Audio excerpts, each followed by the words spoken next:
Muy buenas tardes, bienvenidos a todos y todas para de nuevo realizar una nueva versión de nuestro seminario, este seminario que ya se prolonga por un par de meses, que comenzó por allá por septiembre, bajo la idea de que la Universidad de Concepción naturalmente tiene un compromiso muy grande con la comunidad, no solamente con la comunidad penquista, sino en general con nuestro país, en este escenario de esta pandemia sanitaria que realmente nos tiene todos muy afectados.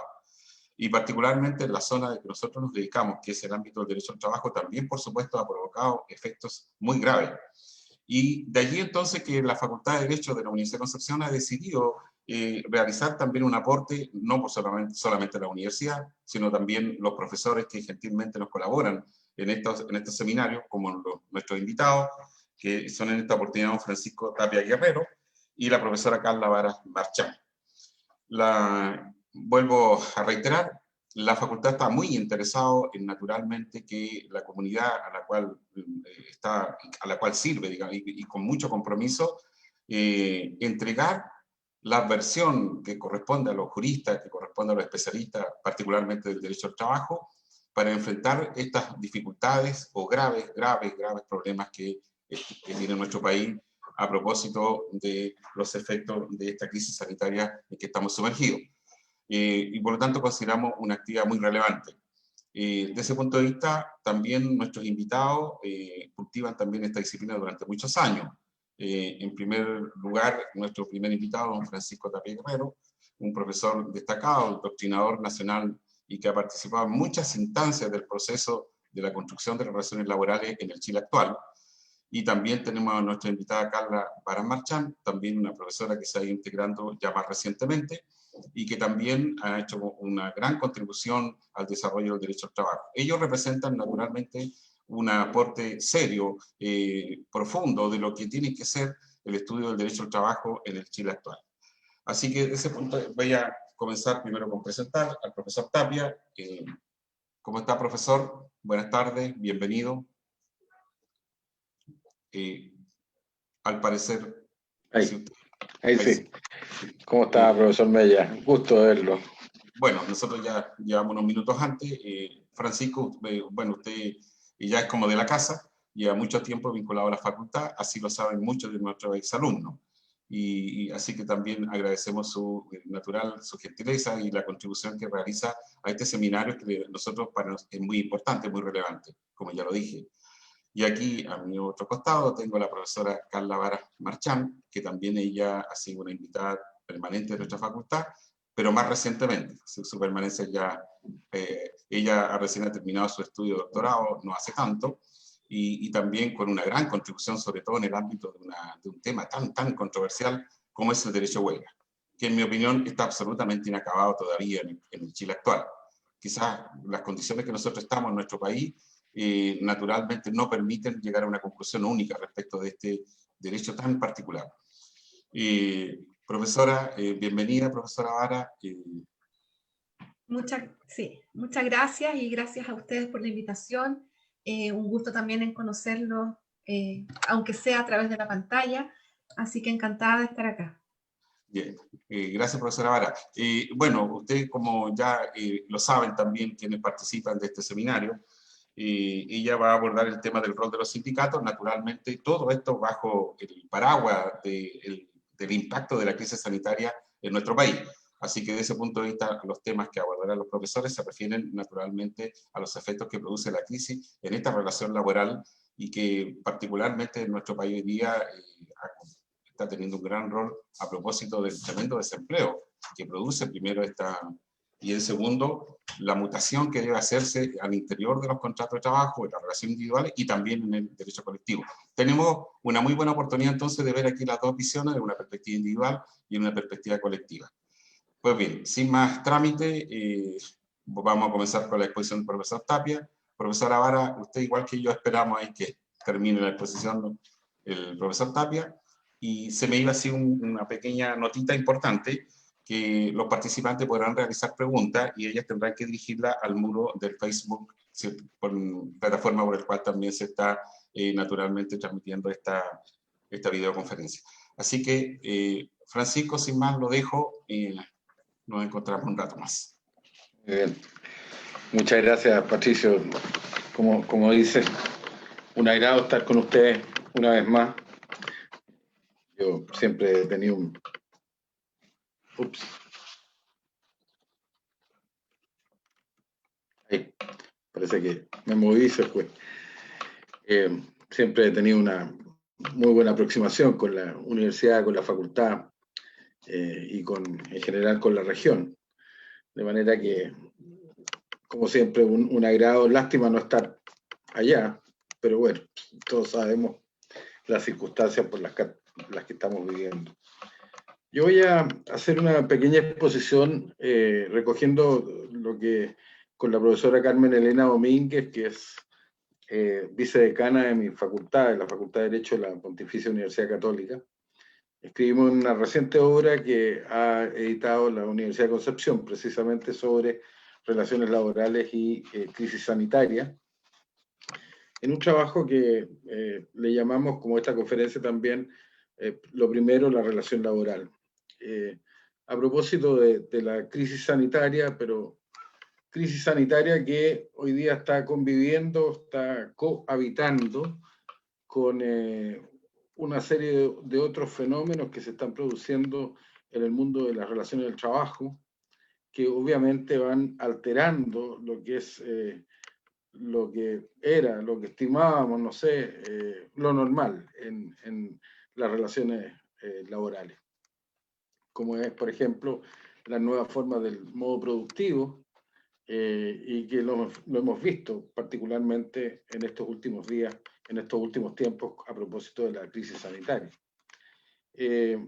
Da la impresión de que una primera reflexión nos debe llevar a una crisis del modelo, de la institucionalidad establecida, en que a propósito de este golpe que hemos tenido como especie, ya no, ni siquiera como país, como continente, sino que como especie, este golpe evidentemente pone en jaque o nos coloca en una dificultad seria para que estén operando los mecanismos regulares, normales, que el sistema de derecho, el sistema jurídico ha establecido respecto a las relaciones laborales. Y en ese sentido, pareciera ser que tanto desde el punto de vista de las relaciones del trabajo y su regulación, como desde la seguridad social, tenemos que atender a un nuevo escenario que no sabemos cuándo empieza y cuándo termina, y que nos va a plantear también sucesivos problemas en lo que es el funcionamiento de las relaciones laborales. Y esto porque aparecen en el escenario nuevos elementos, nuevos actores, si se quiere. Desde luego, la naturaleza, más que nunca. No sabemos los orígenes de esta crisis sanitaria, pero al parecer son hechos de la naturaleza o sin intervención humana. Puede que haya habido alguna intervención humana. Pero tenemos también toda esta crisis global del medio ambiente, que sin duda también va a empezar a afectarnos, ya se ve ya, y va a empezar a afectarnos más recurrentemente. Entonces, lo que era para nosotros un funcionamiento relativamente estándar del sistema de derecho en las relaciones laborales, parece trastocarse. Y tenemos hoy día también esta incorporación, yo diría, disruptiva de lo que se ha llamado esta revolución tecnológica, que se ve cada día con mayor dinamismo y también invadiendo lo que son las formas tradicionales que hemos tenido de asumir las relaciones laborales. Si no, basta ver toda la discusión que hay en relación a las plataformas digitales. Entonces, claro, los gobiernos, en el caso chileno y en otros países de América Latina y también Europa, por lo que sabemos, reaccionan con legislaciones de emergencia que están destinadas principalmente a solucionar los problemas, yo diría, de los que aparecen con una mayor posibilidad de demandar, de reivindicar soluciones que estas nuevas realidades están creando. Pero al tiempo que eso ocurre, también vemos que hay perdedores, y los perdedores de la globalización, los perdedores de la modernidad, etcétera, también están ahí.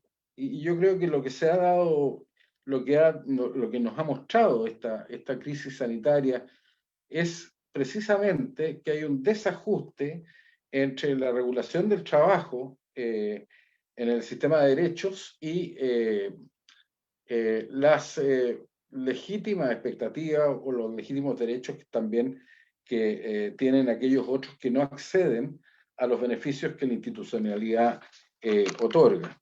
Principalmente estoy pensando en el trabajo informal. Y de qué forma y de qué manera este trabajo informal aparece como oculto en lo que se llama mercado de trabajo, pero no me gusta la palabra mercado de trabajo porque me recuerdo del viejo maestro Cesarino Júnior, brasileño, padre del derecho al trabajo brasileño, a quien escuché en alguna oportunidad. Y él dijo una cosa muy cierta: si son personas, no es mercado. Y algo parecido dijo Mario Ackerman años después, cuando dice, si son humanos, no son recursos, ¿no? Y efectivamente, el mercado de trabajo es una palabra que está incorporada principalmente en la literatura europea y laboral europea y americana, pero no me gusta utilizar la palabra, prefiero hablar de las relaciones laborales. Entonces viene toda esta legislación de emergencia, y la legislación de emergencia en el caso nuestro, y en esto lo hago desde una perspectiva positiva, una crítica positiva, la legislación de emergencia, ¿a quién beneficia? O a quién por lo menos se dirige, independientemente de los beneficios cuando están todos perdiendo en esta pasada. Bueno, a los trabajadores dependientes, a los trabajadores independientes, a los empresarios, grandes, chicos, medianos, y el resto es asistencial. Y tenemos, en el caso nuestro, a lo menos un 30% de la población económicamente activa o del mercado de trabajo, del sistema de relaciones laborales, que está esperando, pero solamente por la vía de la asistencialidad y no por la vía de los derechos. Entonces, aquí nos plantea un problema de fondo esta nueva realidad, que también lo hace la irrupción tecnológica. Es ¿a quién proteger? Y la respuesta de nuestro sistema de derechos es básicamente sí, protejamos a los trabajadores dependientes. Entonces viene el problema de quienes son dependientes, quienes no son dependientes, pero sin o excluyendo o sin considerar a aquellos trabajadores que son dependientes pero que no están en el mercado formal. Y que, como dije, siempre estas cifras no son muy mostradas, pero en el caso chileno estimamos que debe ser de un 30%, si es que no ya más por todo este problema que tenemos. Entonces aparecen y se produce esta metamorfosis. No son trabajadores, pero son trabajadores. No son trabajadores para el funcionamiento del sistema de derecho, pero son trabajadores cuando se trata de que la economía funcione. Y si no, veámoslo en el día a día, en lo que son los trabajadores repartidores de mercaderías y de personas, en donde uno ve que no son trabajadores, salvo el fallo de Concepción relativamente reciente, pero al final son trabajadores, y no solamente son trabajadores esenciales. O sea, están prestando hoy día, y probablemente aquí hemos visto en la aplicación práctica el concepto de servicio esencial del que siempre hablamos, ¿no? De la vida, salud y seguridad. Entonces esto plantea un tema: ¿a quién proteger? Y a mí me parece que ahí hay un camino de reflexión profundo, importante, porque la tutela no puede depender de una simple calificación de dependencia o no dependencia de la persona. Tenemos que empezar a acercarnos más a algo que muchas veces no le damos mucha importancia, pero que la tiene, por ejemplo, la doctrina española, que es el concepto de trabajador por cuenta ajena. Y y por lo tanto que el ámbito de la tutela que se le otorga al trabajo sea comprensivo también del trabajador por cuenta ajena, independientemente de la dependencia o de la subordinación, que también creemos que son conceptos distintos y por lo tanto puede haber trabajadores con dependencia y puede haber trabajadores con subordinación. Y en consecuencia todo este problema debe irse ampliando en la visión que podamos ir dando respecto del contenido tutelar de las normas del derecho del trabajo. A mí me parece que el tema hoy día es que se ha visibilizado algo que se invisibiliza y por lo tanto hoy día más que nunca tenemos que empezar a reaccionar. Y pensar de que el trabajo cambia de forma, pero no pierde su esencia. En el caso de los trabajadores de reparto, los famosos riders, a mí me parece, y lo compartíamos hace algunos días en una jornada de la Academia Iberoamericana de Derecho al Trabajo,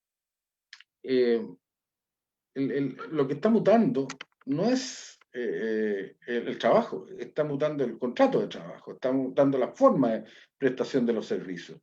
Cuando estoy trabajando en un lugar distinto del que normalmente se trabaja, bueno, estamos mutando respecto a la alocación de los servicios. Cuando estamos trabajando a llamada, estamos también mutando respecto de la jornada o de la intermitencia o de la continuidad de las jornadas de trabajo. Entonces, al final, lo que está produciéndose son modificaciones en las modalidades de la prestación de los servicios, pero no en la esencia de la prestación del servicio por cuenta ajena y en algunos casos con mayor o menor dependencia, en algunos casos, en otros con mayor o menor subordinación. Y por lo tanto, aquí nace la pregunta, ¿cómo responde el Estado en su deber de promoción de la paz social y de la justicia social para, como para solucionar, digamos, o para contribuir a esta necesaria tutela que deben tener amplios sectores de la población? Y aquí me parece importante reivindicar dos recomendaciones de la OIT que a veces pasan, yo creo, relativamente desapercibidas y que me parecen relevantes. La primera es la recomendación 198 sobre la relación de trabajo, que ya tiene sus años y por lo tanto que hay que actualizar, porque desde que se aprueba a hoy ha pasado mucho tiempo y además muchas cosas han pasado.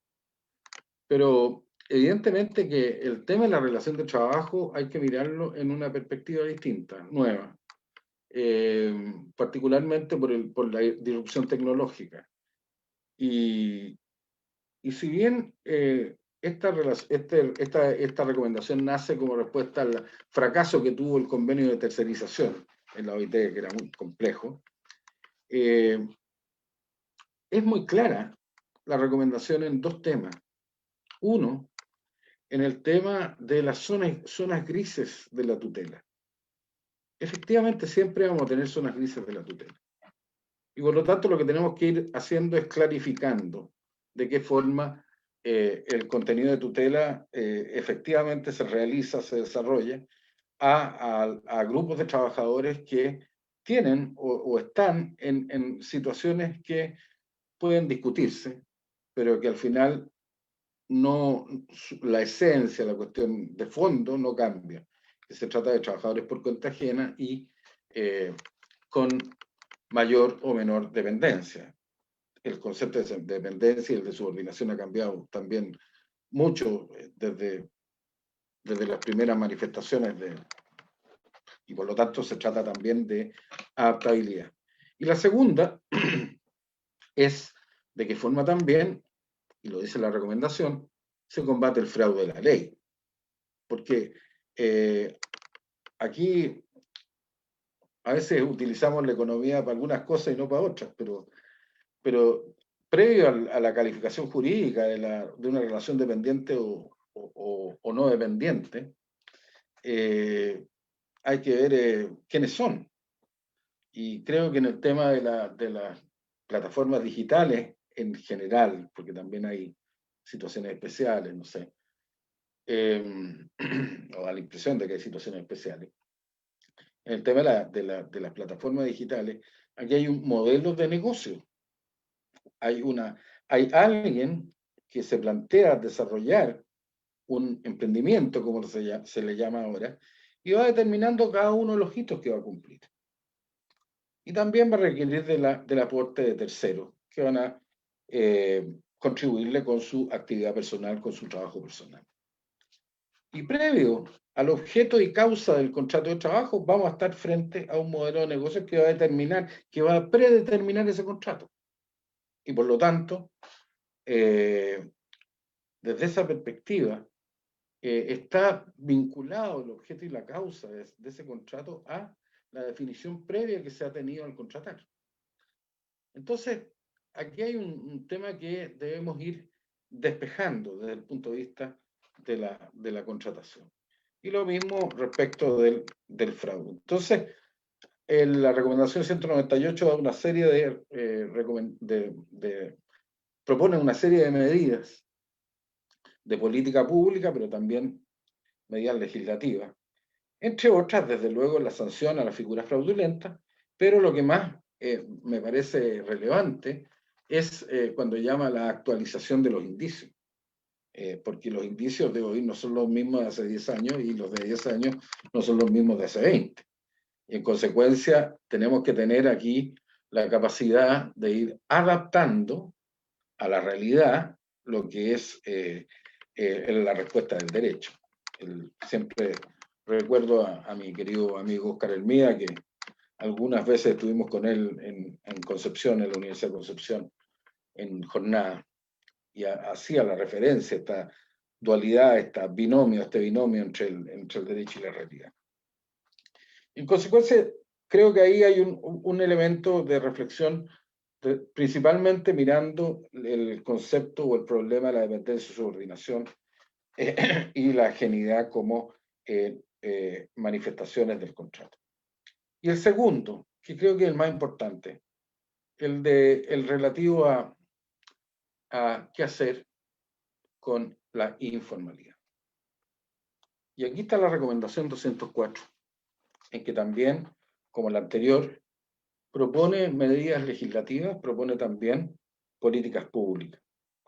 Es evidente que la informalidad laboral afecta al trabajo decente. No puede haber trabajo decente con informalidad laboral, porque el concepto mismo de informalidad es ausencia de tutela y ausencia de seguridad social.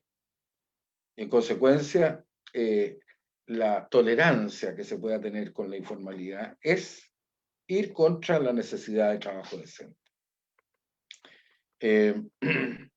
No, el trabajador no elige la informalidad, llega a la informalidad.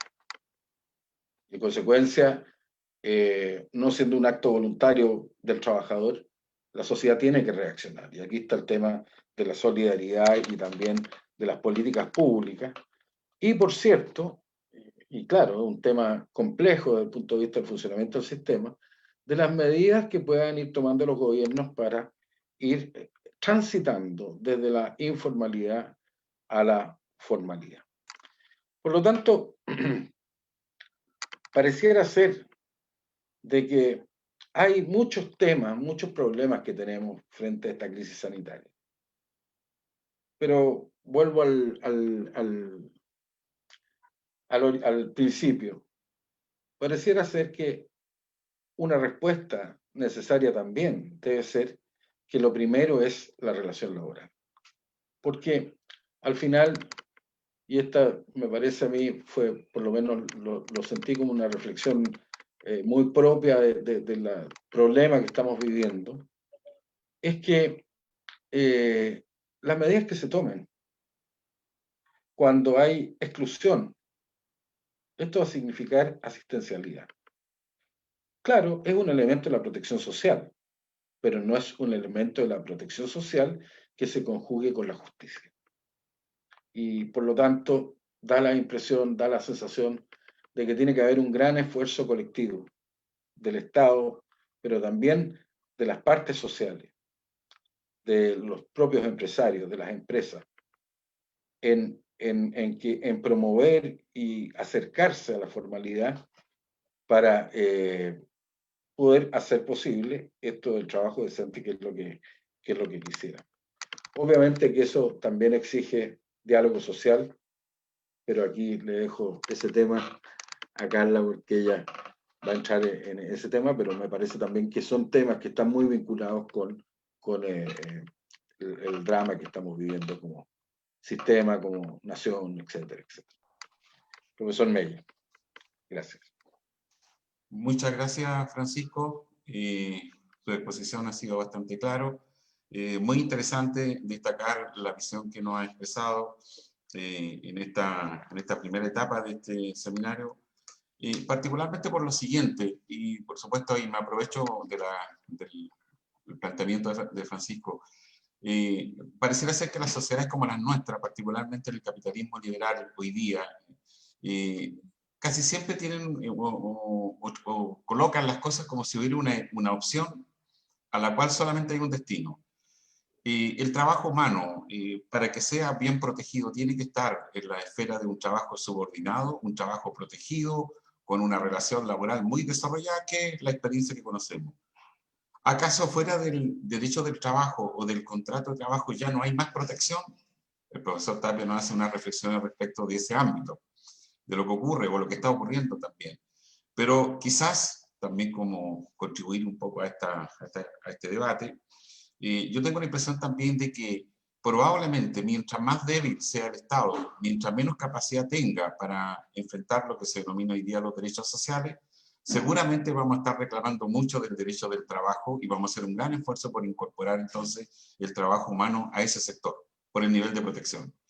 Si lográramos desarrollar un Estado potente, lo que no quiere decir de ninguna manera que opto por una visión estatista del mundo, porque no es mi perspectiva, sino que si lograra ese Estado mejorar naturalmente esos instrumentos y pudiera lograr la eficacia de esos derechos, seguramente no sería tan relevante ni sería tan dramático la opción que plantea Francisco. Y por supuesto, en tiempos de crisis como lo que está ocurriendo en Chile hoy día, parece que todo le da la razón a él, porque el nivel de desempleo, que significa una gran cantidad de chilenos que deben estar en este momento viviendo un verdadero calvario. Pero está ahí como, es un tema que yo creo que vale la pena reflexionar. No porque se está fuera del derecho del trabajo nos vamos a enfrentar a un mundo terrible, innoble, destructivo, abusivo. Claro, lo más probable es que esa es la realidad que nosotros todos intuimos y la mayoría de las veces así se comprueba. Pero hay un camino, y esas son las grandes decisiones que se deben lograr en los países, como dice Francisco, con diálogo social, con participación y naturalmente con el fortalecimiento de una sociedad democrática, de derecho.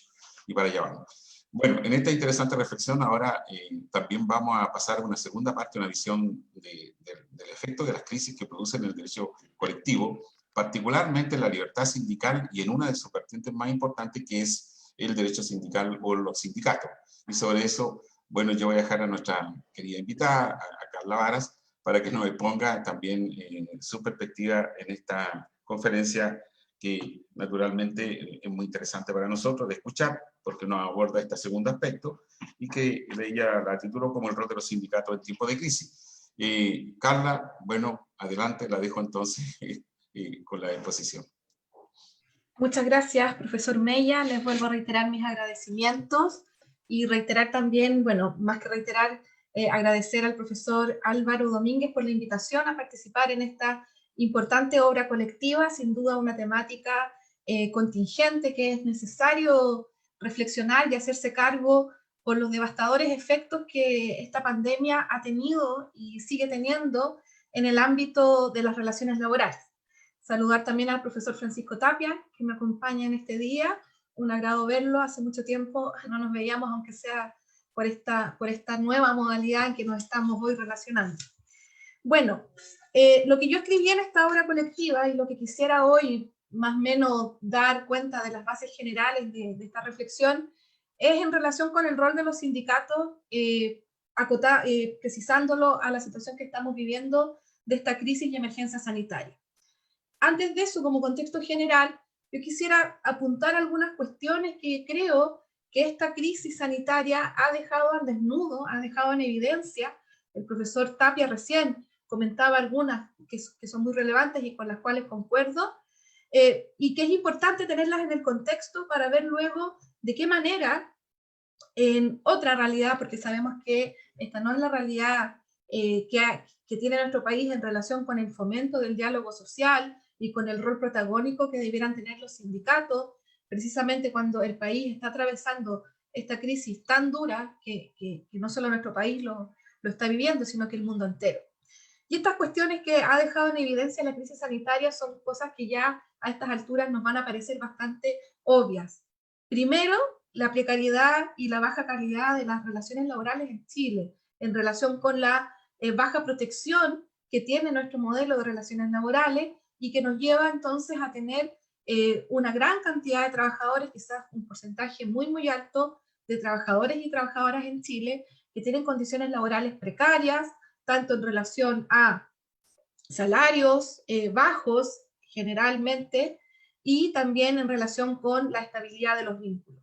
La emergencia sanitaria nos ha mostrado eso. Sabemos que una de las vías de escape, que fue fruto de la legislación de emergencia dictada por el gobierno, ha sido esta ley de protección al empleo que permite la suspensión de las relaciones laborales en 2 supuestos, pero que esa suspensión viene de la mano con ausencia de remuneración y con el uso del seguro de cesantía, y esto nos ha mostrado, si uno ve las estadísticas que hay respecto de los pagos que se han hecho a cargo del seguro de cesantía por estos tiempos de suspensiones, no solo son bajos porque sabíamos de antemano que esta fórmula que utiliza el gobierno no garantizaba el 100% de las remuneraciones de los trabajadores, sino que conforme lo regula el modelo de protección de la cesantía en Chile, es un porcentaje que se va pagando, pero esto además nos mostró que las remuneraciones en Chile son bajas, porque los pagos que se hacen a cargo de este seguro de cesantía son remuneraciones muy bajas, y además muchos han tenido que hacer uso del Fondo de Cesantía Solidario, ya que los trabajadores y trabajadoras no tenían en sus cuentas individuales de cesantía montos suficientes como para solventar estos meses de suspensión. Eso por un lado. Esta realidad de los bajos salarios, y estos bajos salarios luego se reflejan en bajos montos de cotización, también lo vemos reflejado en una de las otras medidas que a raíz del impulso y presión ciudadana se aprobó en el Parlamento, que fue el retiro del 10% de los fondos de pensiones. Para muchos trabajadores, el retiro de ese 10% fue prácticamente el retiro de todo lo que han tenido ahorrado, o también un monto muy bajo. Entonces también ahí luego vemos esta realidad del mercado laboral chileno de salarios generalizados de bajo monto. Esto sin duda también pone al desnudo la desprotección de los trabajadores, como ante esta situación de emergencia, sin duda por nadie prevista, por nadie querida, pero de todas maneras, como ante esta situación de emergencia vemos que tenemos un modelo, una institucionalidad laboral que no es capaz de hacerse cargo de forma integral de las cuestiones que traen aparejadas estas crisis, cuando se ve muy fuertemente golpeada la actividad económica, producto principalmente de que la medida más exitosa para detener la propagación del virus han sido los confinamientos, pero esos confinamientos van de la mano con la imposibilidad de funcionamiento de las empresas y de trabajo.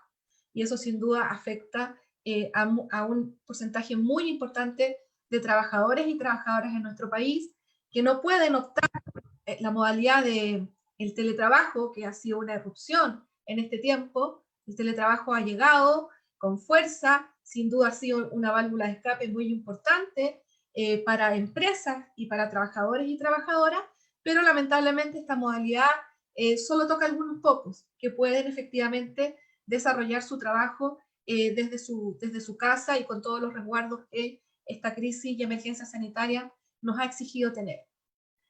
Y frente entonces a esta realidad precaria de las condiciones laborales de parte importante de los trabajadores y trabajadoras y la desprotección que se encuentran, otra de las cuestiones que quedan en evidencia y acá lo enlazo con la temática que quiero compartir con ustedes, es el de la falta de poder de los trabajadores. Y en este sentido, entonces, la crisis y emergencia sanitaria nos ha mostrado el escaso o nulo poder o rol que han tenido los sindicatos para también hacerse cargo a través de propuestas y de políticas de la emergencia sanitaria que estamos viviendo. Y principalmente voy a enfocar esto no tanto en las acciones que sin duda hemos visto, que muchos sindicatos en Chile han realizado, acciones en protección frente a situaciones de abuso, empresas, por ejemplo, que estando en comunas con cuarentena han seguido funcionando, cambiando fraudulentamente sus razones, sus giros sociales, etcétera. Sin duda hemos visto cómo los sindicatos sí han estado presentes en esas acciones para proteger a sus trabajadores y trabajadoras cuando no han estado las medidas de seguridad en las empresas para evitar la propagación del virus, o cuando se han recurrido a estos giros falsos o fraudulentos, o también hemos visto un rol activo de los sindicatos en relación con la aplicación práctica de lo que ha sido la Ley de Protección al Empleo.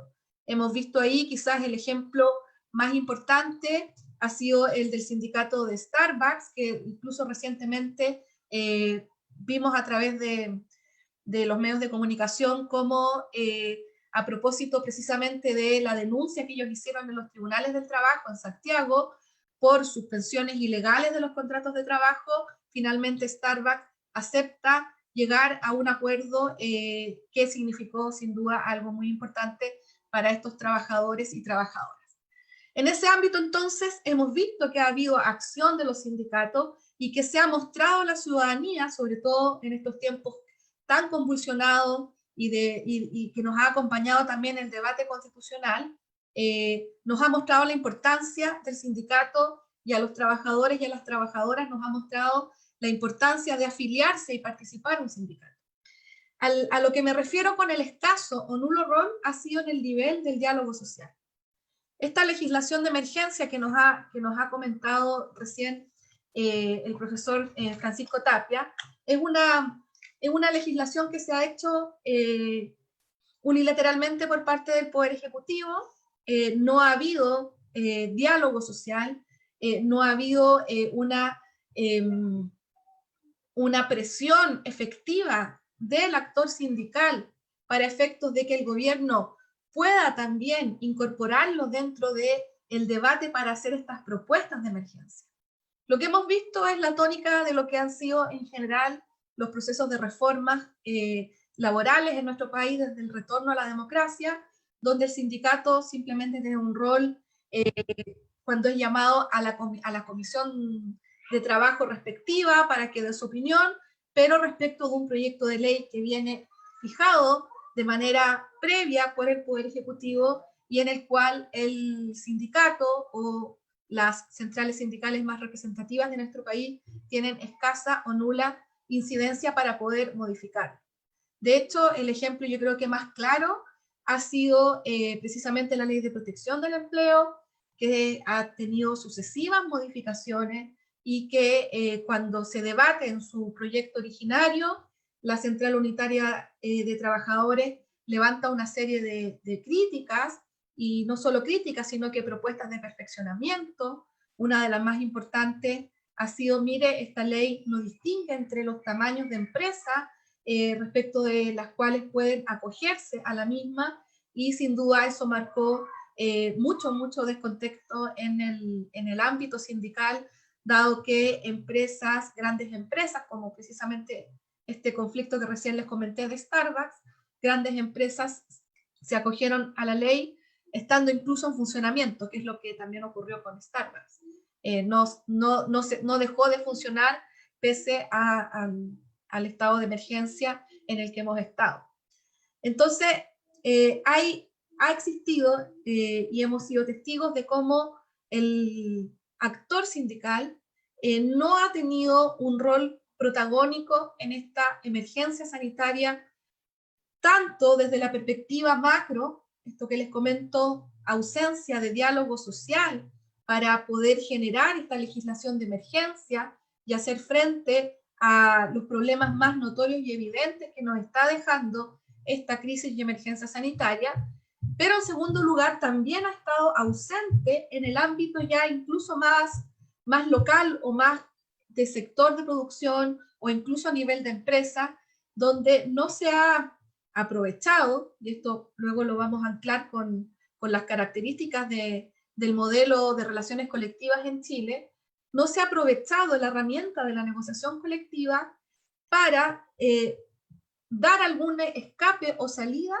a muchas empresas que se están viendo afectadas por la paralización parcial de su actividad, de su proceso productivo. Entonces tampoco se ha sido inteligente en el sentido de ver que la negociación colectiva es la mejor herramienta o quizás la herramienta más idónea para dar cierto marco de flexibilidad ante esta situación de crisis económica que nos ha dejado y que nos está dejando y nos seguirá dejando la pandemia provocada por el COVID-19. ¿Cuáles son las razones? Y esto de manera bien descriptiva, sin ahondar mucho en el detalle. Las razones yo vislumbro que son principalmente dos. Hay razones normativas, pero también hay razones de índole política. En relación con las razones normativas, tenemos dos obstáculos o barreras normativas que han impedido históricamente, desde el retorno a la democracia, al sindicato posicionarse como un actor dentro del debate público, dentro del modelo democrático. Primero, que es como la base, es sin duda la Constitución política. Nuestra Constitución política, dentro de las garantías constitucionales vinculadas a los derechos colectivos del trabajo, es bastante mezquina con los derechos colectivos de los trabajadores. Es restrictiva. Si bien la Constitución política del 80 no podría haber sido de otra manera, por el contexto contexto político que existió en el momento de su dictación, la Constitución política del 80, si bien consagra y reconoce a los trabajadores la posibilidad de organizarse a través de sindicatos, restringe las finalidades de los sindicatos, precisamente restringe esta finalidad de corte político. En la Constitución política del 80, más bien lo que quería era sacar al sindicato de la arena política, relegarlo únicamente a cuestiones de índole gremial en el ámbito de la empresa, y eso lo consiguió bastante bien, porque, como les comento, a propósito de lo que hemos estado viviendo durante este año, el sindicato en Chile no ha sido capaz de posicionarse como un actor político que ponga freno a legislación de emergencia que se ha dictado durante este año y que no ha ido en una real protección de trabajadores y trabajadoras. Eso por un lado. La Constitución política, además, en esta mezquindad con el reconocimiento de los derechos colectivos de los trabajadores, en el ámbito de la negociación colectiva, que como les comentaba, es otra gran herramienta que suele doctrinariamente y también en la experiencia práctica de otros países, ha sido una herramienta esencial en momentos de crisis, porque confiere flexibilidad.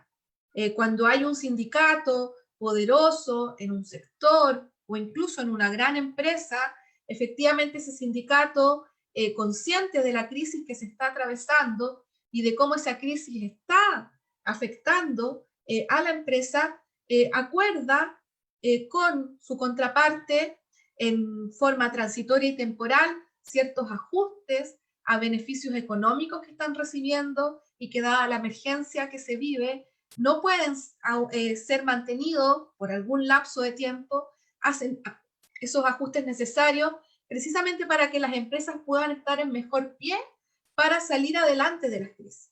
Y en el caso chileno, la Constitución política del 80, esta negociación colectiva la reduce al ámbito de la empresa.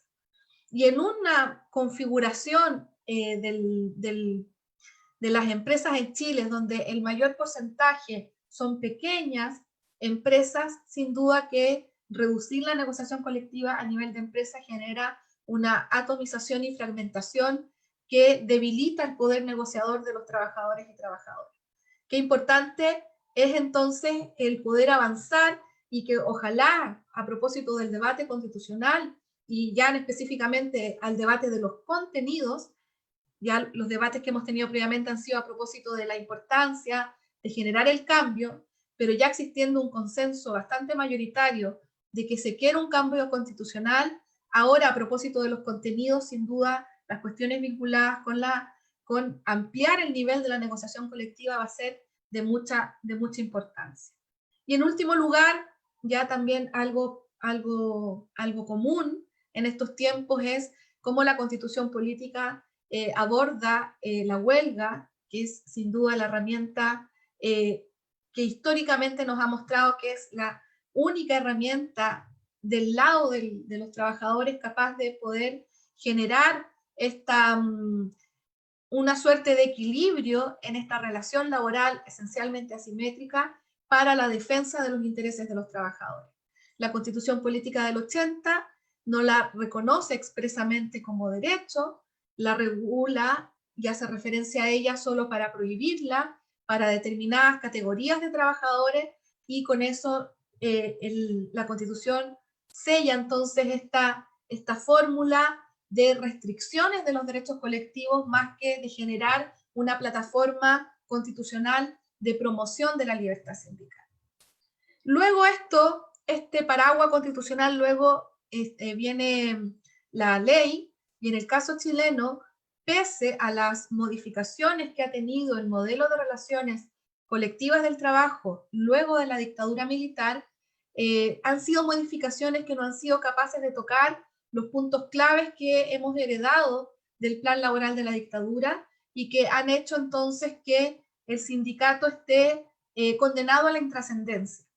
Y es por eso que esa condena a la intrascendencia, a propósito de la crisis y emergencia sanitaria que estamos viviendo durante este año, se ha hecho tan notorio esta intrascendencia, como les comento, a nivel nacional, a nivel macro, el ver a los sindicatos negociando con el gobierno esta legislación de emergencia que finalmente ha sido muy criticada, principalmente producto de que esta finalidad de protección al trabajador o a las trabajadoras ha sido más bien a la inversa.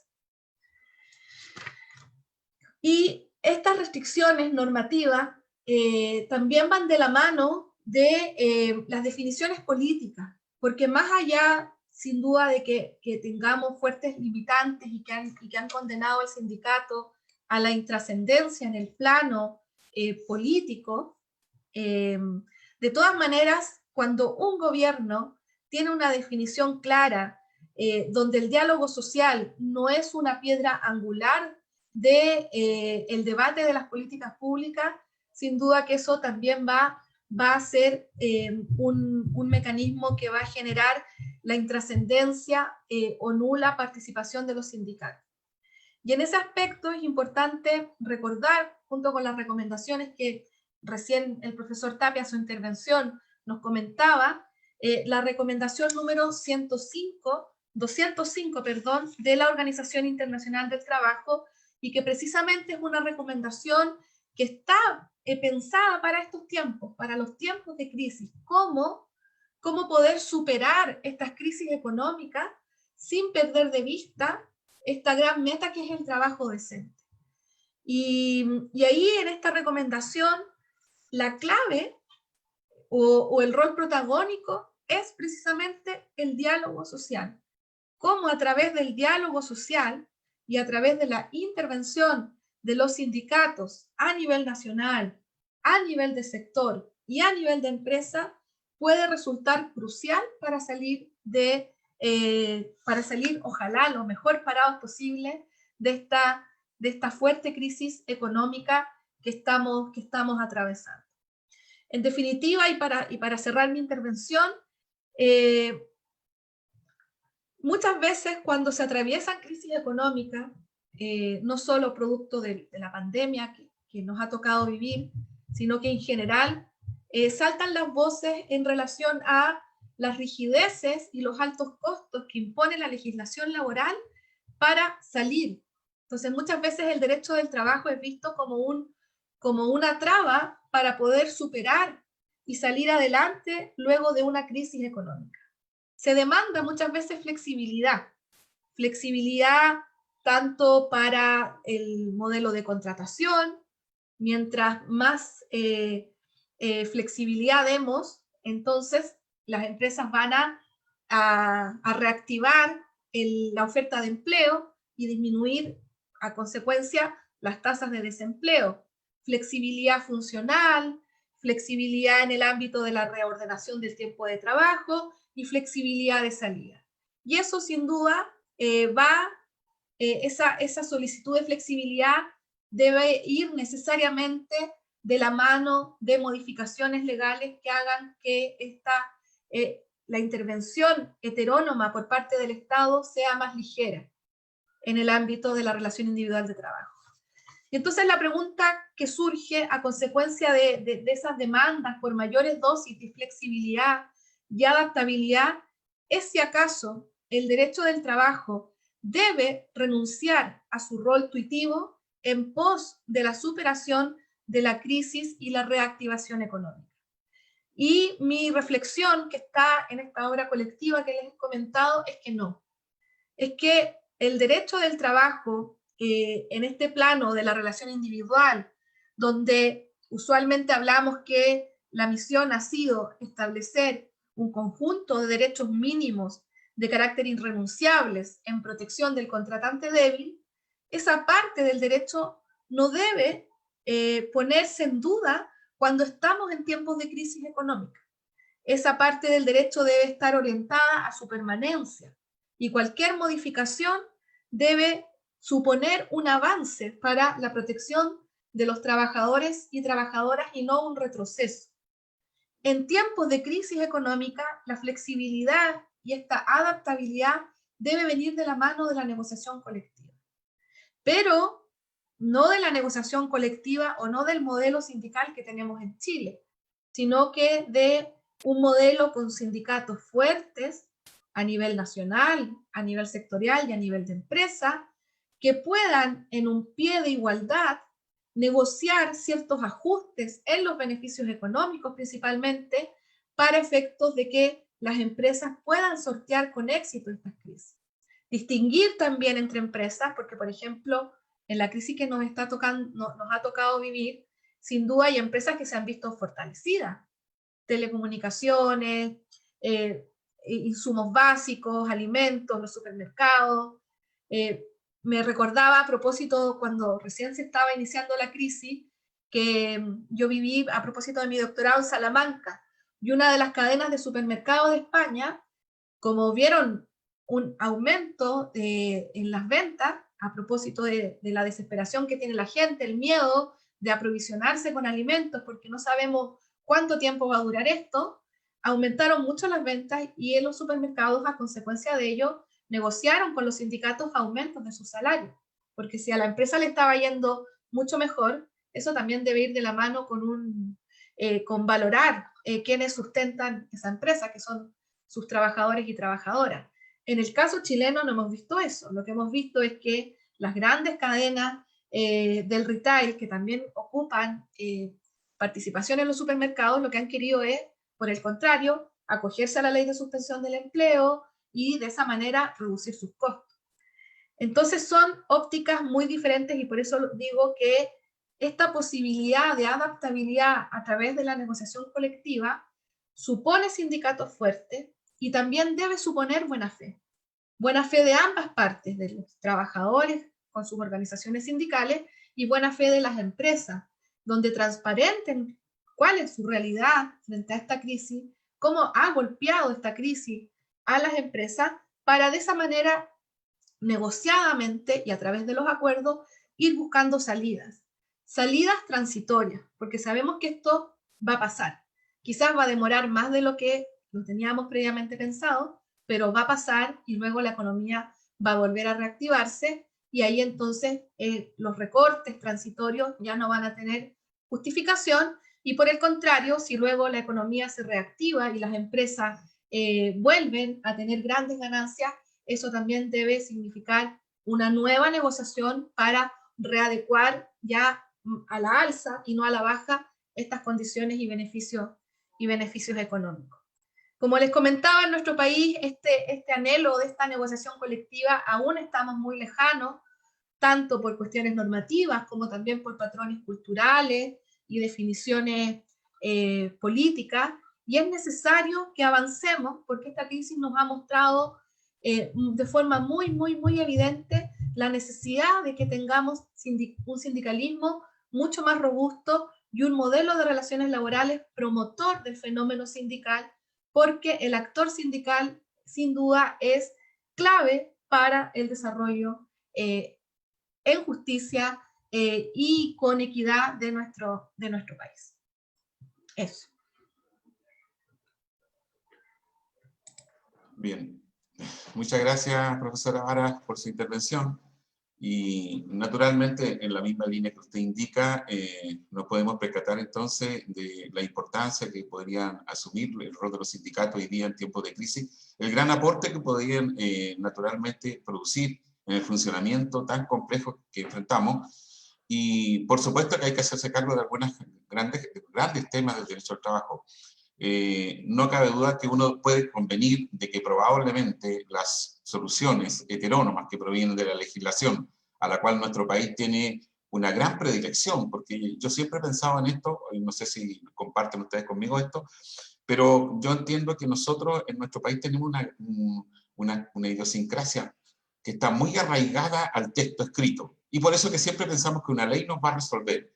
Pero curiosamente en el ámbito de las relaciones laborales, esta fuente ley, que puede a lo mejor depositar mucha esperanza para mucha gente, no tiene la misma eficacia que la tendría un modelo autónomo, que sería la negociación y con todos los derechos que genera a propósito de la libertad sindical. Yo convengo igual, profesora Vara, de que el sindicato y naturalmente la primera fase, la segunda, perdón, que sería la negociación, enfrentan insuficiencias normativas sin ninguna duda, y que a lo mejor pueden ser resueltas también no solamente al interior de esta disciplina, sino también a nivel cierto de lo que ocurre en el espectro político chileno. Pero hay una conclusión que quiero decir, a lo mejor temeraria. Tengo la impresión de que el derecho al trabajo se ha transformado en un gran subsidio para resolver problemas que lo exceden largamente. En el ámbito del derecho al trabajo, como tiene una especie de eslogan, una gran pancarta que dice que aquí se protege al trabajador porque es el más débil, genera mucha simpatía y parece que todo se puede reconducir al derecho al trabajo.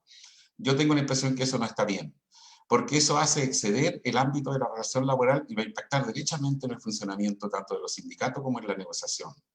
El sindicato que va a proyectar su actividad más allá de las actividades propiamente del trabajo y que se va a involucrar en aspectos centrales definitorios de la sociedad, por supuesto que se arriesga. Se arriesga, lo puede hacer muy bien, pero también puede ser un gran fracaso, como ha ocurrido a veces en algunos movimientos sindicales. Entiendo, leía a Valdés del Rey respecto de la experiencia de los sindicatos en España, la gran frustración para miles de trabajadores al no obtener lo que ellos quieren porque se salen en el ámbito de lo que naturalmente actúan. Ese punto en nuestro país, en mi opinión, está en una nebulosa, ¿ya? Yo creo que la doctrina laboral hace un gran esfuerzo por abarcar la frontera del derecho al trabajo y no se percata que al otro lado de la frontera no hay este mundo negro que yo aludía a propósito de la intervención de Francisco. Al lado de eso está el mundo de la política también, que tiene que ir en coherencia con este derecho al trabajo. Esa visión de subsidio, algo que a lo mejor ha complicado el desarrollo tanto del sindicato como extender la negociación para resolver problemas ahora en el ámbito del trabajo. No quiero decir circunscrito a la empresa porque ese es el diseño del plan laboral. Puede ser un poco más amplio. De hecho, el artículo actual del 306 en materia de negociación colectiva, en materia de qué se puede negociar, se observa alguna ampliación, como por ejemplo la actividad de reconversión. Allí hay un cierto camino para entender a qué se puede dedicar el sindicato y sobre qué puede negociar. Claro, como hay un mundo incierto, normalmente la legislación tiende a contenerse y no a avanzar mucho, sobre todo en periodos de crisis como el que estamos viviendo. En eso, a lo mejor hay que divulgar y probablemente la discusión del proceso constituyente puede arrojar alguna luz en esto, ¿ya? Y una cosa como muy clara para nosotros que estamos aquí dedicados a esto, el derecho al trabajo. ¿Hasta dónde extendemos la negociación interempresa? La negociación interempresa es un fracaso, es una oscura planificación de la dictadura militar, o la verdad que también la limitación representa que de extenderla podría a lo mejor producir un efecto muy negativo, sobre todo en la mediana y en la pequeña empresa. Un efecto negativo que sería, por ejemplo, pérdida de empleo. Pareciera ser la negación de lo que nosotros estamos haciendo a través de cultivar esta disciplina. Esa cosa, en mi opinión, queda muy pendiente y hay que abordarla. Hay que abordarla desapasionadamente y desde ese punto de vista decidir bien. Si el sindicato y la negociación van a exceder su ámbito, que hasta yo no lo tengo muy claro hasta dónde llega, pero me da la impresión que un poco más que las condiciones de trabajo y remuneración clásica, pero tampoco algo me hace sentido de que no puedo llegar tan lejos porque voy a pasar a la otra vereda de frentón y donde probablemente mira hacia los lados y ya no me estoy encontrando con puros trabajadores, me estoy encontrando con probablemente estudiantes, con gente sin empleo, con gente de las más variadas naturalezas, y ahí uno dice que ese trabajo estará preparado para dar una respuesta, o particularmente los sindicatos o un proceso de negociadores. Sí, yo creo que eso hay que definirlo. Bueno, y entiendo que el proceso constituyente puede ser una magnífica oportunidad para ver si vamos a ampliar, lo vamos a mantener, vamos a restringir. Pero las limitaciones que enfrentamos no solamente son producto de una mente oscura, yo tengo la impresión de que también es fruto de lo que nuestro querido país está viviendo ahora. Y que naturalmente el Estado no puede asumir hoy día a resolver problemas de diferencia, por ejemplo, de estructura de remuneración o de condiciones bastante deterioradas. Sí, el Estado chileno parece ser que no está en condiciones. Pudiera estarlo en un futuro cercano, ojalá. Estimados profesores, bueno, de nuevo, Carla, darle las gracias por su intervención y ahora me gustaría hacerle alguna consulta a cada uno de ustedes respecto de las temáticas que se han puesto, de que por lo menos yo traté de decir, ¿será esto una buena pregunta para ver para dónde vamos nosotros y qué le podemos ofrecer a nuestro querido país en estos tiempos de crisis? Y a propósito, Francisco, ya tú lo dijiste en una pregunta dirigida a ti, que es el hecho de que, bueno, la tecnología produce una tremenda presión en el contrato de trabajo. Muchos trabajos que no eran de interés para el derecho al trabajo, hoy día la tecnología nos hace dudar y la respuesta sería incorporémoslo al derecho al trabajo. Ejemplo, los trabajos de plataforma. Los repartidores, esto a propósito de la sentencia de esta jueza del trabajo de Concepción, ¿ya? Los repartidores de pedidos ya, esa plataforma, decidió que era laboral. Ahí hay una decisión jurisprudencial. Y de ese punto de vista, Francisco, el aporte que ha hecho hoy día la legislación a la ley del trabajo, que todos conocemos, o este aporte jurisprudencial, ¿van en el sentido correcto? ¿Debemos ir ampliando más esa protección del derecho al trabajo a estas zonas como tan curiosas, tan raras, de autonomía del trabajador? ¿O vamos a seguir en esta senda de que, bueno, como al otro lado, en el mundo de la vida real, donde funcionan las soluciones políticas, no la hay, bueno, el derecho al trabajo va a seguir expandiéndose nomás, porque no hay alternativa? ¿Cómo lo ve usted, Francisco, hoy día? Un comentario respecto a esto.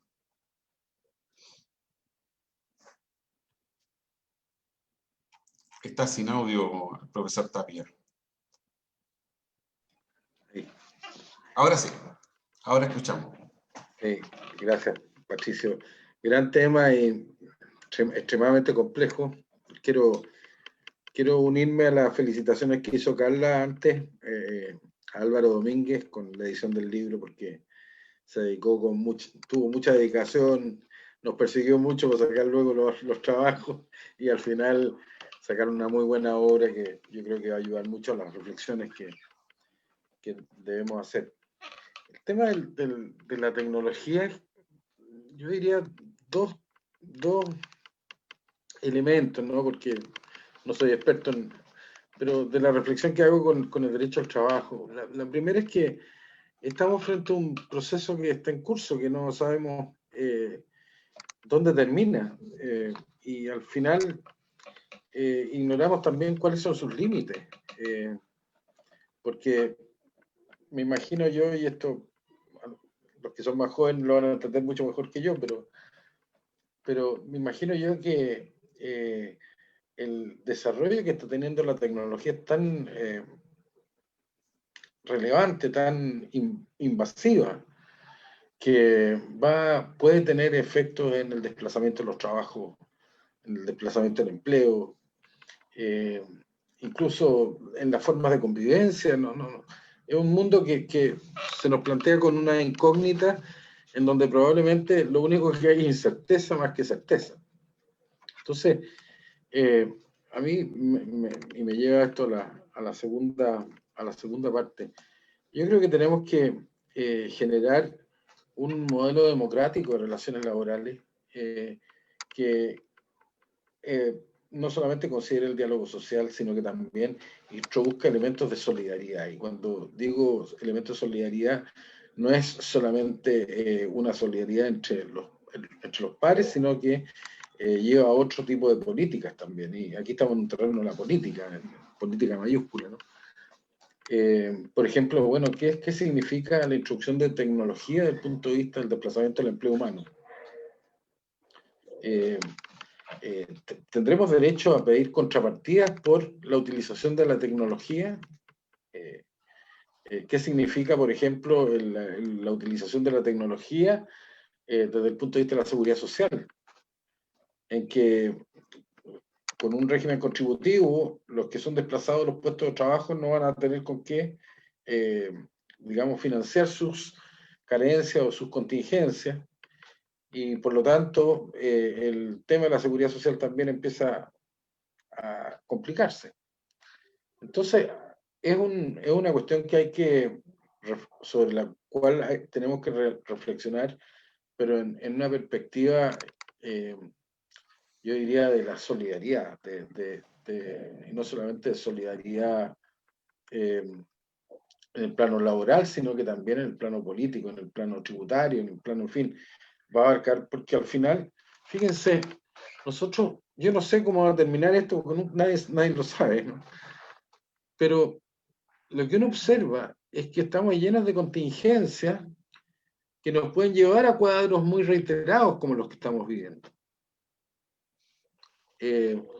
Nosotros somos un país sísmico, mejor ni tocar el tema, pero la otra vez revisaba las cifras, y lo he dicho en alguna parte, en los últimos 10 años hemos tenido 15 terremotos con grado 7 o más.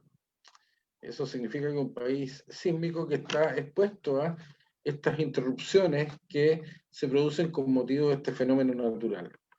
No sabemos qué va a pasar con los virus, con toda esta comunicación tan rápida, este desplazamiento tan rápido que tienen los virus, y por lo tanto que nos puede generar también. Entonces, tenemos que empezar a tratar de pensar en que el modelo, un modelo estático, tiene que transformarse en un modelo dinámico. Discutamos sobre la renta universal, por ejemplo, no sé.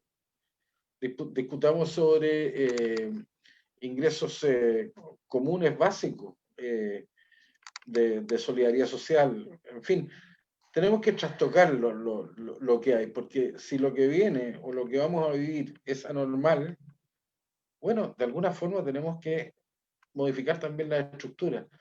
Esto de las nuevas tecnologías, si esto va a significar transformar el contrato de trabajo de un arrendamiento de servicio a una ejecución de obra, donde vamos a tener trabajadores intermitentes, como ocurre, por ejemplo, con los repartidores. Los repartidores no necesariamente están prestando servicio todo el tiempo, porque muchos de ellos son a llamada. Bueno, y si eso va a ser lo que se va a retribuir, bueno, tenemos que empezar a pensar de qué forma vinculamos elementos que son propios del derecho al trabajo, como el salario, con elementos que son propios de la seguridad social, como es el caso de, por ejemplo, las prestaciones por desempleo. Entonces, a lo mejor tenemos que empezar a romper murallas y empezar a mirar extramuros cómo reconstruir o construir una nueva ciudad en perspectiva de una realidad que se está modificando. No sé qué va a pasar en el futuro. Pero si el futuro se repite con lo que vemos hoy día, bueno, lo de hoy día claramente no nos sirve. Gracias, Francisco, por su intervención y por sus explicaciones. Bueno, ahora también me gustaría naturalmente compartir algunas consultas con la profesora Vara. Profesora Vara, a propósito de su exposición, naturalmente, y sobre todo lo que se aprecia, la insuficiencia normativa protectora en la Constitución, ¿ya? Si uno quisiera, bueno, ¿y qué es lo que viene? Y aprovechando el proceso constituyente también, si nos quejamos de que la baja cobertura de los sindicatos o su bajo poder que tienen para influir o fijar un contenido normativo o dictar reglas. Por otro lado, tenemos la negociación colectiva con este diseño que pareciera ser que la negociación tratada absolutamente a lo que ocurre en el ámbito de la empresa, que no parece una idea descabellada tampoco, porque ¿hasta dónde la vamos a extender? Me gustaría escuchar, a ver, no sé cuál es su parecer respecto de esto. ¿Hasta dónde usted extendería estas posibilidades del sindicato y de la negociación? Porque este es un tema, en mi opinión, bien candente y es complejo. Yo sé que es complejo y me gustaría escucharlo. Usted ha hecho un trabajo sobre, por ejemplo, uno de los derechos de la libertad sindical, que en mi opinión enfrenta el mismo problema. Si yo defino la huelga como la cesación de la actividad de un colectivo de trabajadores que busca naturalmente mejorar sus condiciones de trabajo, yo estoy haciendo una opción muy clara, que la huelga solamente es una cesación, es una suspensión, y no una perturbación como yo sostengo que debería ser, pero por lo menos esa es mi opinión. Y en lo otro, y en la última parte, también hay una opción. La opción es que esté atada a tratar solo temas que dicen relación con la relación entre empresario y trabajador, que parece que es lo lógico, porque igual estamos hablando de un contrato o de dos actores. ¿Usted hasta dónde llegaría, profesora Vara, o a propósito de ensayar soluciones ya, porque ya sobre la dificultad hemos hablado harto? Para usted, ¿qué es lo que habría que a lo mejor indagar como una solución que pudiera funcionar bien en nuestro querido país? Sí. Bueno, gracias Patricio. La verdad es que sin duda, como tú bien haces este diagnóstico, es un tema complejo. Y yo creo que yo pondría en el centro la autonomía colectiva. Y la autonomía incluso al nivel de que, por ejemplo, sea los trabajadores y trabajadoras organizados sindicalmente los que definan el nivel de la negociación colectiva y los que definan los fines que desean proteger a través del ejercicio del derecho de huelga. Y en lo que dice relación con la negociación colectiva, sin duda para la realidad de nuestro país, donde nunca hemos tenido una negociación ramal, solo hemos tenido determinadas experiencias en determinados momentos históricos, con los consejos tripartitos de salario, por ejemplo, pero no hemos tenido una experiencia masificada de negociación ramal. Sin duda es algo que no podemos llegar y ponerlo de golpe, hay que madurar las ideas y no solo va a ser en mi opinión, no solo debiera ser un cambio en el diseño legislativo, sino que también tiene que haber, sin duda, una preparación de los dirigentes sindicales, una preparación de las empresas para ir hacia un modelo de negociación colectiva que primero abarque a mayor cantidad de trabajadores. En Chile la cobertura de la negociación es muy reducida y a través de levantar esta traba de que la negociación está anclada a la empresa, tú puedes aumentar la cobertura de la negociación colectiva, que sería una política pública muy importante y muy relevante, que beneficiaría y que mejoraría condiciones de trabajo. ¿Cómo articular esta negociación colectiva? Si, por ejemplo, diseñamos un modelo de negociación ramal, y lo decías tú en tu primera intervención, eso pudiese afectar a las pequeñas y a las medianas empresas, la verdad es que eso en el derecho comparado se resuelve a través de la negociación de doble canal. La negociación por rama no va a ser exclusiva, también va a seguir la negociación por empresa.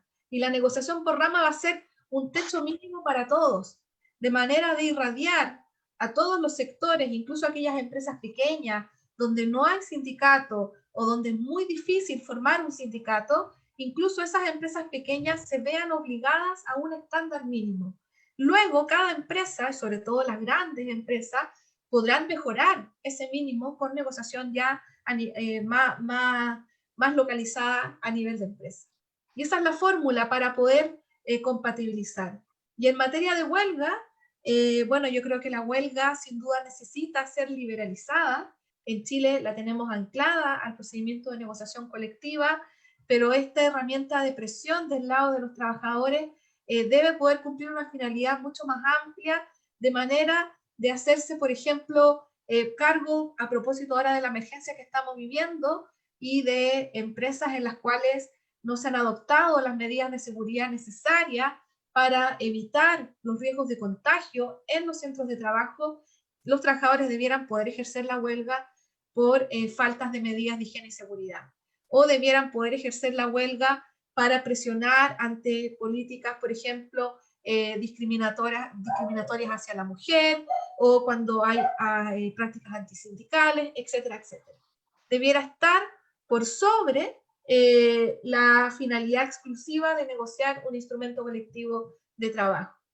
El gran tema, y sin duda lo más polémico, porque quizás hablar de esta huelga laboral, va a haber probablemente un consenso de que en el caso chileno la huelga sus márgenes de acción están muy estrechas y es necesario ampliarlo, pero el gran debate está en relación con las cuestiones políticas, si es que es posible, además, permitir una huelga con fines políticos laborales. ¿Qué quiero decir con esto? Que los trabajadores puedan también ejercer esta herramienta de presión cuando están en contra de alguna política pública que afecta a la clase trabajadora y que desean presionar. Ese sin duda ya es un tema más complejo, pero que yo creo que es necesario que demos ese debate, porque países a los que solemos mirar y con los que solemos comparar y querer avanzar son países que tienen un modelo sindical robusto y donde la huelga también cumple un rol robusto más allá del terreno laboral, incluso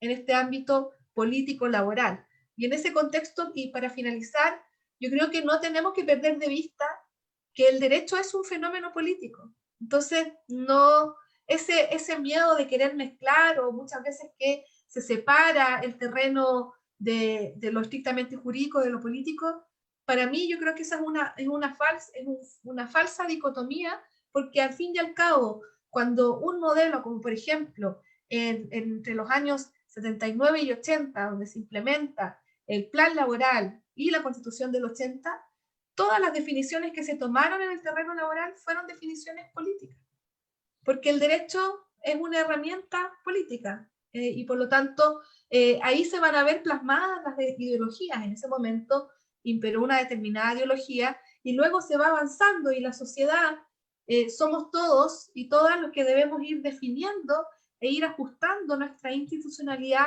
conforme ha variado y se han modificado distintos aspectos de la convivencia social. Eso. Gracias, profesora Vara. ¿Qué le parecería si le hago este siguiente juego? Si me encargan por alguna razón redactar nuevamente la Constitución en materia laboral y me enfrento a la siguiente duda. Los trabajadores, como dice el 19, número 16, tienen derecho a la negociación colectiva y dice en la empresa. Y aquí tengo una duda, profesora Vara, y yo quiero hacer lo siguiente. Quiero eliminar la palabra empresa para que sí incluya toda, o también la agrego en el ámbito de la empresa y en el ámbito interempresa. ¿Cuál de las dos opciones le gustaría más que yo siguiera, profesora Vara, en un juego así de a propósito del proceso constituyente? ¿Lo dejamos más abierto o mejor señalamos los ámbitos? Yo lo dejaría más abierto, porque ¿Sí? es el texto constitucional. Lo suprimiría. En el debate legal definamos si vamos a tener un sistema de doble canal, ahí... Perfecto, o sea, dejaríamos solo el derecho a la negociación colectiva y eliminamos la palabra empresa de la Constitución. Claro. Buena solución. Y en el derecho de huelga, profesora Vara, y en el derecho de huelga, ¿qué le parece? ¿Saco mejor los servicios esenciales o los dejo en el futuro nuevo 19, número 16, si es que conserva el número? ¿Los dejaría así como está ahora o los mandaría a la ley usted? Yo lo dejaría en términos, no como lo que está ahora, o sea, no en términos de que la solución que debe luego regular el legislador es cómo se determinan las empresas cuyos trabajadores van a tener prohibida la huelga. Yo lo que haría es consagraría el derecho y le dejaría la misión al legislador para prever las garantías necesarias para el resguardo de los servicios esenciales. Ya, o sea, lo reconduciría a la ley. Sería como la solución del Pacto Internacional de Derechos Civiles, no, de Derecho Económico, Social y Cultural, cuando menciona la huelga y remite a la ley su regulación.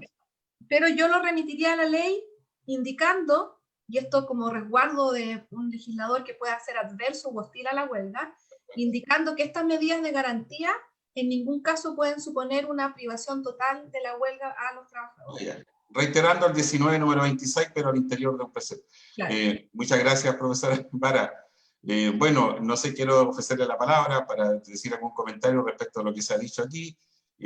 o también algunas palabras finales. Y damos por terminada esta experiencia muy agradable por lo demás y enriquecedora. Profesor Tapia, ¿quiere agregar algo más? Ahí está sin audio el profesor Tapia. Algo pasa. Ahí estoy. Ahí sí. Siempre se me olvida poner el micrófono. No, que ha sido muy ilustrativo y además muy interesante lo que hemos escuchado, y me ha encantado la intervención de la profesora Vara. Creo que introduce elementos muy relevantes a la discusión constitucional que vamos a tener que tener. Entre paréntesis, me parece fascinante pensar en que vamos a tener la primera constitución verdaderamente democrática a través de constituyentes electos por la propia gente. Y eso va a ser también un paso adelante hacia una sociedad más democrática. Pero al margen de eso, claro, estoy de acuerdo absolutamente en que la Constitución tiene que ser más bien abierta, ¿no? Y evitar lo que ocurre con algunas constituciones que pasan a ser verdaderos códigos del trabajo. Pero sí establecer principios relevantes. Yo estoy de acuerdo en el tema del contenido esencial de los derechos, que no puede verse afectado en términos de que al final pasan a no poder ejercerse. Va a ser un desafío.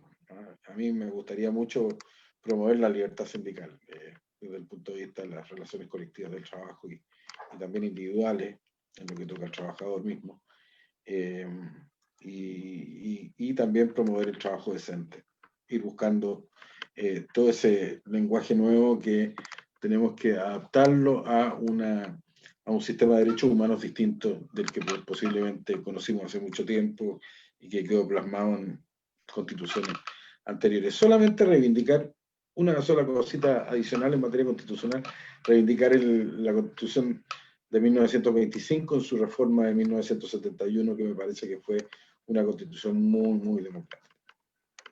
Muchas gracias, Patricio, por la invitación y muchos saludos a mi amigo el decano. Muy bien, gracias, Francisco. Carla, antes de despedirme, curiosamente hay una pregunta y no quiero aprovechar esta oportunidad. Y una pregunta que hace un asistente que dice, ¿y qué opina usted de la institucionalidad del Consejo Superior Laboral en materia de diálogo social? Este Consejo Superior Laboral, que entiendo que Francisco ha participado también en esto, esto viene en la 20.940, entiendo, o ya venía de antes, Francisco, no recuerdo bien esta institución. No.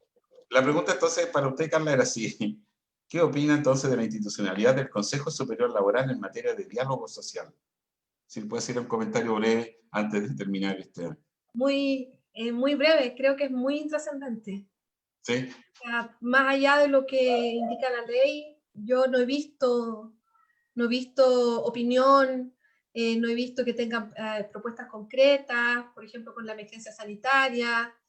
Creo que es muy institucional. Creo que también ahí va mezclado también con la misma burocracia del movimiento sindical chileno, que también lamentablemente esa burocracia lo ha llevado a tener muchas disputas internas y que terminan por hacerle juego a esta intrascendencia. De hecho, una de las cosas que pongo en esta obra colectiva que Álvaro nos invitó a participar es precisamente que uno de los cambios, o sea, no solo tienen que haber cambios normativos, no solo tiene que haber una disposición distinta al sindicato por parte de las empresas y por parte del gobierno, sino que también tiene que haber una reflexión del movimiento sindical. O sea, no un movimiento sindical que quiera ser fuerte, que quiera ser un actor, tiene que superar esta fragmentación, tiene que superar las divisiones político-partidistas y posicionarse como la herramienta en defensa de la clase trabajadora y no de disputas más pequeñas. Entonces, toda esta institucionalidad que se crea, hay un sinnúmero de factores que por lo menos yo nunca he visto que a propósito de los debates legislativos o en las noticias se esté dando cuenta de qué es lo que está haciendo este Consejo Superior Laboral. Perfecto. No sé, Francisco, si quiere agregar algo a eso. El audio. El audio. Ahí sí. Sí, gracias. Yo reivindicaría un poco el tema que señaló Carla, de la autonomía colectiva. A mí me parece que, a ver, me parece absolutamente necesario el Consejo como instancia de diálogo social, pero me parece muy vincular al Estado en todos sus aspectos, ¿no? Sobre todo en los aspectos funcionales.